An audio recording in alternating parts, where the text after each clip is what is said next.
The horror story I am about to share today is an incident that took place in a community located in Con Cain province. At the time, the protagonist of the story had volunteered to help the community by taking part in forest preservation efforts. This was a responsibility fraught with both challenges and risks, especially when wildfires spread dangerously close to the village. However, beyond just keeping watch for wildfires, the protagonist encountered something extraordinary while performing his duties. This encounter turned that night into one of the most memorable and spine-chilling experiences of his life. It was the first time he faced something supernatural, and the story is titled Wildfire Night. Before we dive into our scary story, we would like to ask everyone to like and subscribe to support us in continuing to bring you more terrifying tales in the future.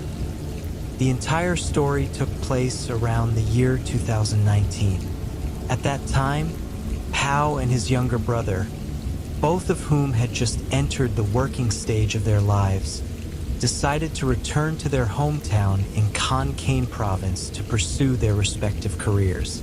The younger brother worked as a public health officer, while Pao focused on running a farm on his family property.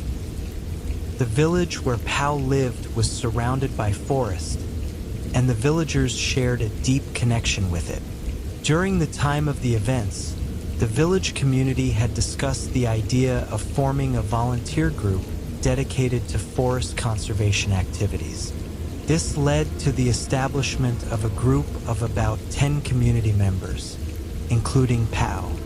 Their responsibilities involved taking care of the community forest, with activities varying by season. For example, during the rainy season, they built check dams and planted trees.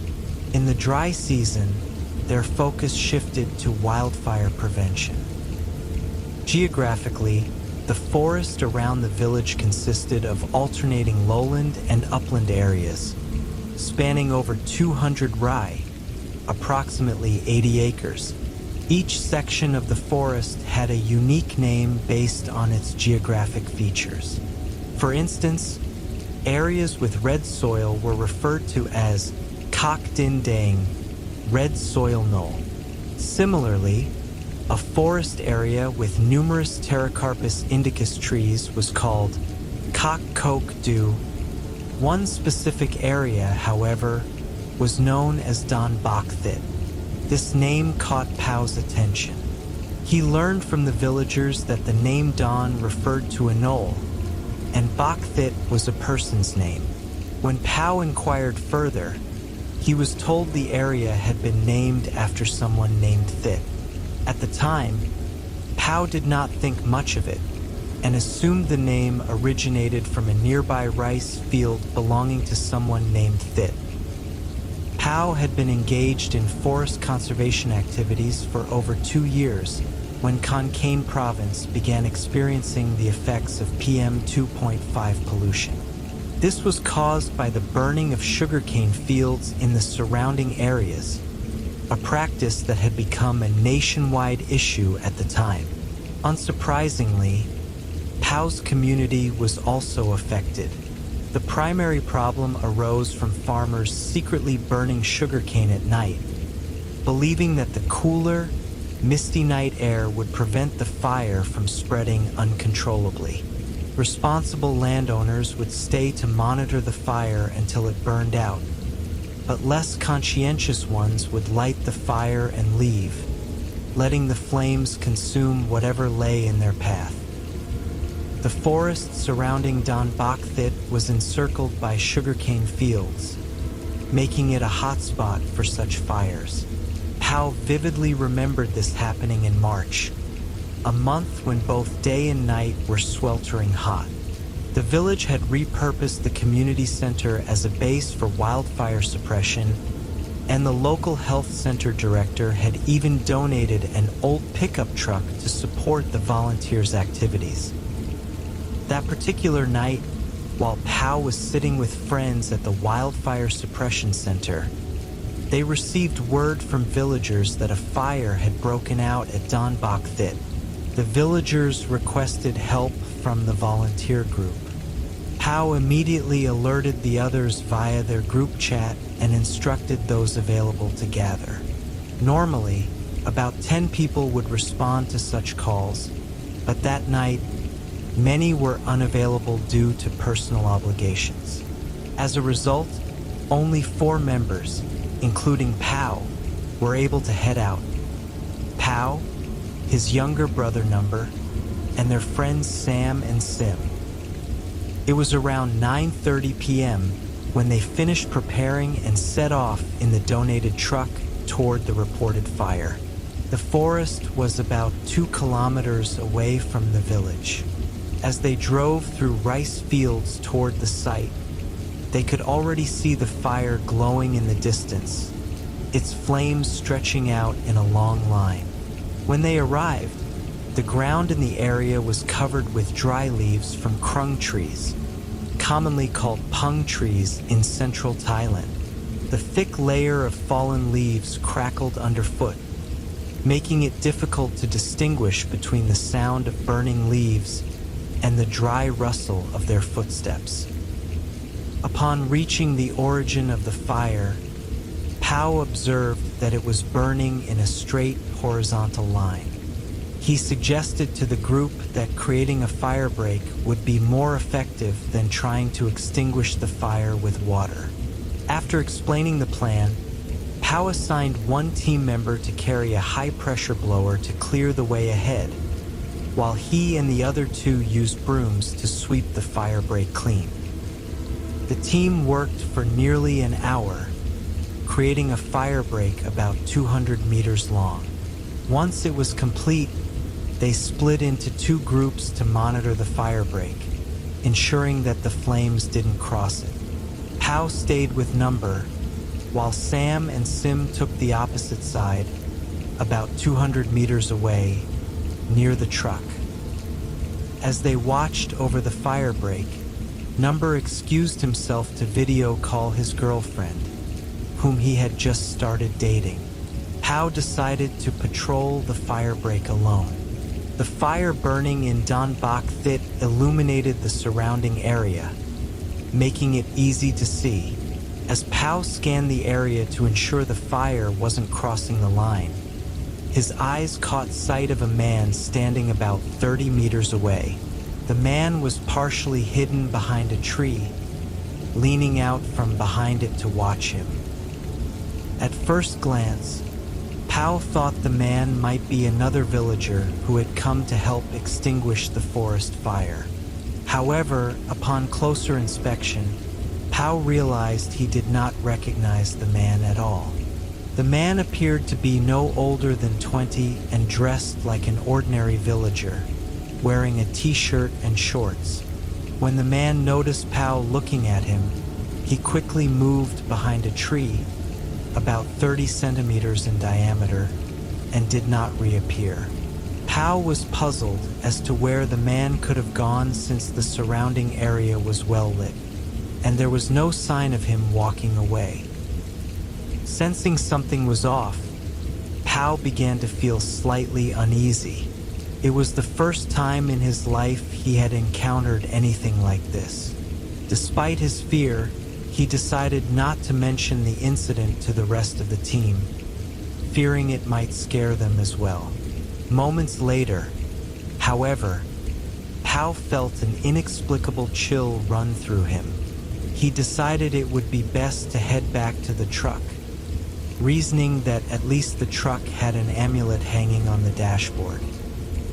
Pao walked back to where Number was sitting and talking on the phone with his new girlfriend. He called out to his brother to join him at the truck. However, despite calling once, then twice, and finally a third time, Number did not respond. Frustrated, Pao decided to head to the truck alone, half walking, half running. Upon reaching the vehicle, Pao immediately grabbed the amulet and placed it in his shirt pocket. Then, he went around to the back of the truck to drink some water from the flask kept there. Sam and Sim were sitting on the back of the truck and asked him what was going on and why he had returned alone. Pow casually replied that he had just come back for some water. The cool drink helped Pow regain some composure, and he tried to focus on the task at hand, putting out the fire. But his concentration was soon shattered when he spotted the same man standing at the fire break they had meticulously cleared. What disturbed Pow even more was that Sam and Sim, sitting on the truck's tailgate, seemed completely unaware of the man's presence. By then, Pow was convinced that the man he was seeing was not human. He scrutinized the figure more closely and saw that the man was wearing a navy blue shirt and shorts and appeared to be barefoot. But when Pow rubbed his eyes for a clearer look, he saw something that made his heart pound. The man's body was hovering about 10 centimeters above the ground.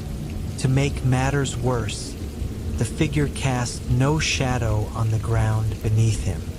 This realization startled Pow so much that he instinctively clutched the amulet in his pocket and began silently praying, asking the sacred presence to protect them, reminding himself that they were there to do good. As Pow finished his prayer, the shadowless figure began to fade away before his eyes. Stunned, Pow glanced at Sam and Sim, wondering why they had not seen what he had just witnessed. The two continued their conversation as if nothing unusual had happened. Pow leaned against the truck, trying to steady himself and refocus on their mission.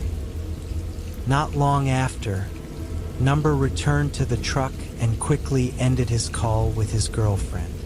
"Why didn't you call me?" he asked Pow, annoyed. "You just left me there alone."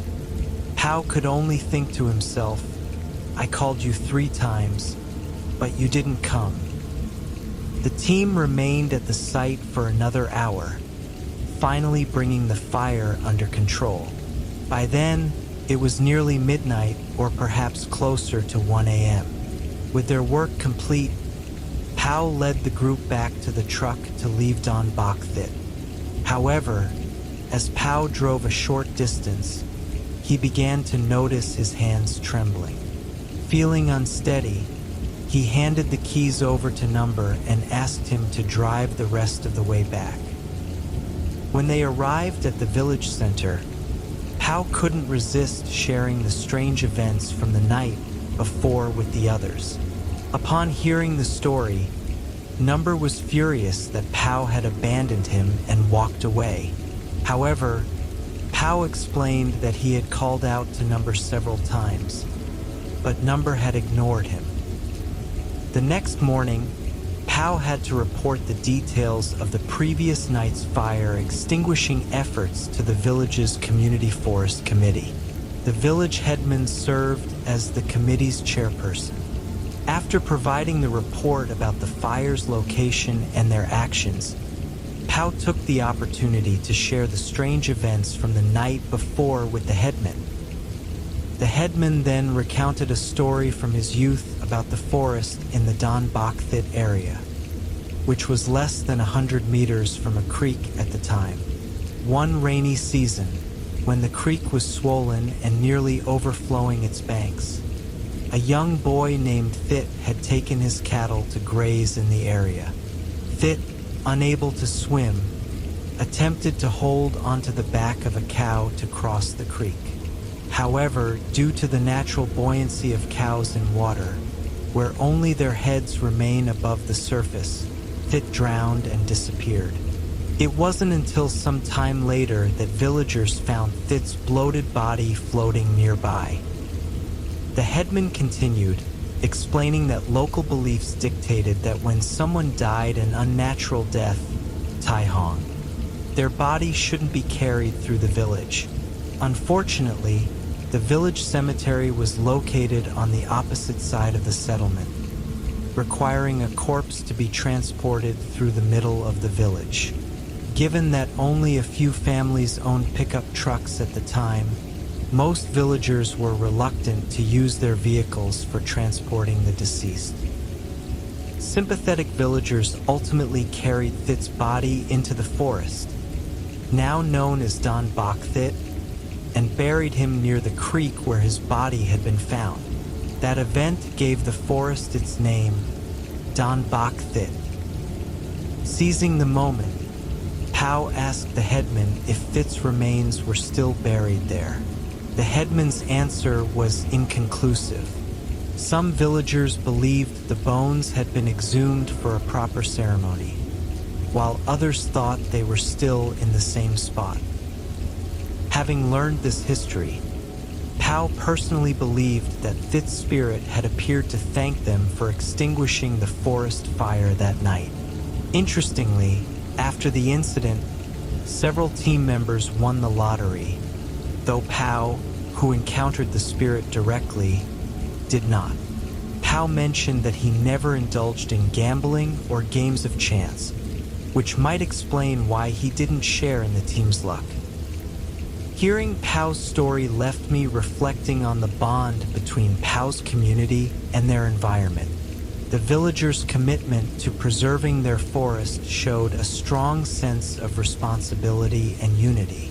Moreover, the headman's recounting of Don Bokthit's history highlighted how past events continue to influence local beliefs and emotions. Personally, I view belief in spirits as part of a cultural heritage passed down through generations. Such beliefs embody respect and a profound connection between the living and the departed. But, of course, these are just my thoughts. What do you think about this story? Feel free to share your opinions in the comments below. Before we part ways today, if you enjoy spine-chilling stories and eerie experiences, let us be your source for delivering these haunting tales to you.